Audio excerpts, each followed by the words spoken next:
পড়াশোনা সংক্রান্ত গুরুত্বপূর্ণ আপডেট পেতে অবশ্যই চ্যানেলটিকে সাবস্ক্রাইব করো এবং পাশে থাকা বেল আইকনটিতে অবশ্যই ক্লিক করো। Welcome to Suvendu academy. Suvendu একাডেমিতে তোমাকে স্বাগত। আজকের আমি এই ভিডিওতে তোমাদেরকে দেখাবো একটা পরীক্ষার খাতা, অর্থাৎ মাধ্যমিক 2024-এর গণিতের খাতা কিভাবে সে লিখেছে এবং কতবার নাম্বার পেয়েছে।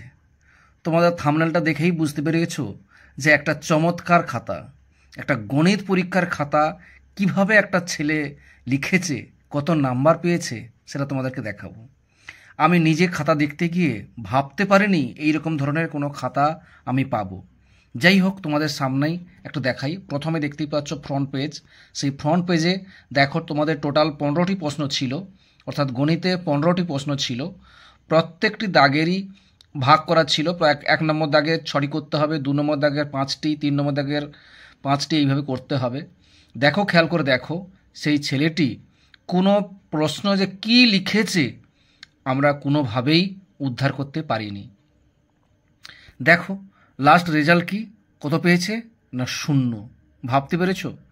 খাতা কিন্তু ভর্তি, কি লেখা আছে সেটা দেখলেও তুমি অবাক হয়ে যাবে যে একটা মাধ্যমিক পরীক্ষার্থী কিভাবে এইভাবে খাতা লিখেছে এবং এইভাবে লিখতে পারে সেটাও তুমি ভাবতে পারবে না।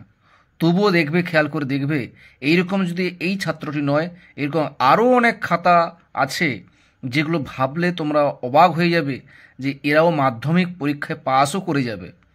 ভাবতে অবাক লাগে এই সব খাতা। দেখো এরপরে তোমাদেরকে পরপর করে পেজগুলো উল্টে দেখাচ্ছি। পরের পেজে দেখো কি লিখেছে, তোমরাই নিজেরাই দেখো, চোখে দেখো। দেখো প্রথম খাতা খুলেই প্রথম পেজে দেখো, তোমরা একটু মন দিয়ে দেখো কী লিখেছে, একটু ভালো করে দেখো। কোনো দাগ নাম্বার নেই, কি যে লিখেছে পড়াও অসম্ভব হয়ে উঠছে। দেখো প্রশ্নগুলির উত্তর, প্রশ্নটা যে তুলেছে সেটাও ঠিকঠাক বোঝা যাচ্ছে না।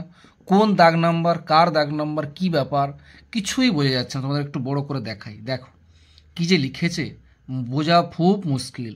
দেখো কি লিখেছে, দেখো খাতাটা পুরো দেখো। প্রথমেই এইভাবে দিয়ে শুরু হয়েছে, এইভাবেই শুরুটা করেছে সে। বুঝতেই পারছো নিশ্চয়ই, আশা করি, কিভাবে এই সব ছাত্রছাত্রীরা মাধ্যমিক পরীক্ষা দিয়ে চলে যায় কিন্তু কি লিখে নিজেই জানে না। একটা গণিত পরীক্ষায় একটা গণিতেরই চিহ্ন আমি খুঁজে পাইনি এখনো পর্যন্ত। এই প্রথম পেজে আমি কোনো গণিতেরই কোনো চিহ্ন আমি এখানে কোনো খুঁজে পাইনি। কি যে লিখেছে তাও বুঝতে পারছি না। দেখতে পাচ্ছ? এইরকম যদি হয় কোথায় নাম্বার দেব? নাম্বার দেওয়ার জায়গায় বা কোথায়? কি বানান লিখেছে একটু দেখো, তোমরা একটু ভালো করে দেখো, বুঝতে পারবে কি বানান লিখেছে। তোমরা নিজেরাই দেখো। এটা কি একটা মাধ্যমিক পরীক্ষার্থীর খাতা? ভাবতে পারছো? আমার তো মনে হচ্ছে কোনো প্রথম শ্রেণী বা দ্বিতীয় শ্রেণীর ছাত্রছাত্রী এই উত্তরগুলো বা কিছু লিখেছে। আমি তো ভাবতেও অবাক লাগছে। চলে যাই পরের পেজে। পরের পেজটা দেখলেও তোমরা অবাক লাগবে। দেখো পরের পেজটা কি আছে। দেখো পরের পেজটাও খেয়াল করে দেখো কীভাবে লিখেছে। পরের পেজটা উল্টালাম, দেখো খেয়াল করে দেখো কি লিখেছে। একটু দেখো ভালো করে, বড় করে দেখাই। এই কি যে লিখেছে আমি কোনো খুঁজেও পাই না, কোথায় নাম্বার দেব খুঁজেও পাই না।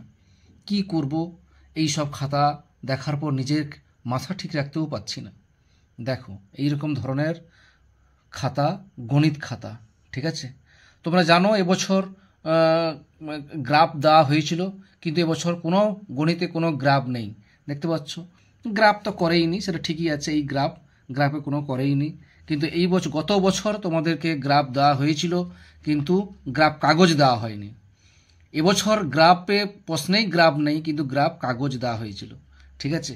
তো দেখো তার পরের পেজটাও দেখো, খেয়াল করে দেখো। তার পরের পেজটা দেখো কি লিখেছে। যদি উদ্ধার করতে পারো বলো কি লিখেছে। এই হচ্ছে টোটাল লেখার ভঙ্গি। একটা গণিত পরীক্ষার তোমাদের সঙ্গে শেয়ার করছি। মানে এটা ভাবতে অবাক লাগছে যে এটা একটা গণিত পরীক্ষার খাতা, ঠিক আছে? যেহেতু বুঝতেই পারছো মাধ্যমিক পরীক্ষা কয়েকদিন আগে হয়ে গেল, খাতা দেখার পালা। কিন্তু গণিত পরীক্ষার একটা খাতা, গণিতের কোনো চিহ্ন মাত্র আমি খুঁজে পাইনি। কি যে লিখেছে তাও কিছু বুঝতেও পারছি না। এই যদি অবস্থা হয় কোথায় নাম্বার দেব, কোথায় নাম্বার দেব খুঁজেও পাওয়া যাচ্ছে না। যাই হোক, আরও এইরকম ধরনের যদি, এটা তো দেখালাম শূন্য পাওয়ার খাতা, তোমরা যদি অবশ্যই চাও আমি চেষ্টা করব একটা ভালো খাতা তোমাদের দেখায়, যাতে 90 কীভাবে পায় ছাত্রছাত্রীরা সেটাও তোমাদেরকে আমি দেখাবো। এই খাতাটা দেখলে শূন্যফার খাতা। এবারে আমি তোমাদেরকে সময় করে অবশ্যই তোমাদেরকে দেখাবো কি করে 90 পাওয়া যায়। দেখো আবার পরের পেজ উল্টানো, পরের পেজ দেখো এই পেজটা ফাঁকা, এই পেজে কিছু নেই, এই পেজটা পুরো ফাঁকা।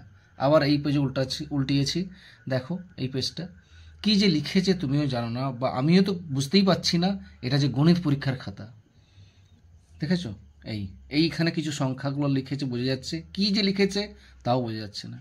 এই হচ্ছে খাতা, ব্যাস দেখো খেয়াল করে দেখো, এইভাবে পরপর করে লিখেছে, কাগজের পর কাগজ লিখেছে, কি লিখেছে আমি বুঝতেও পারছি না। তোমরা যদি বুঝতে পেরে থাকো অবশ্যই কমেন্ট করে জানাতে পারো। দেখতে পাচ্ছ এই হচ্ছে খাতা, খেয়াল করে দেখো, এই হচ্ছে একই জিনিস কি লিখেছে কিছুই বুঝতে পারিনি, কিছুই না। এই ব্যাস শেষ, লেখা শেষ হয়েছে।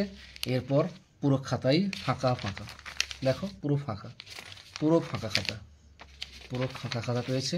কত পেলো শেষ পর্যন্ত? শূন্য ছাড়া কিচ্ছু পাইনি, কোথাও নাম্বার দেওয়ার কোথাও জায়গা পাইনি। যাই হোক, সকলে ভালো থাকো। আরও এইরকম ধরনের কোনো খাতা থাকলে বা 90 পাওয়া খাতা যদি তোমরা দেখতে চাও অবশ্যই কমেন্ট করে জানাও। সকলে ভালো থাকো, সুস্থ থাকো, ধন্যবাদ।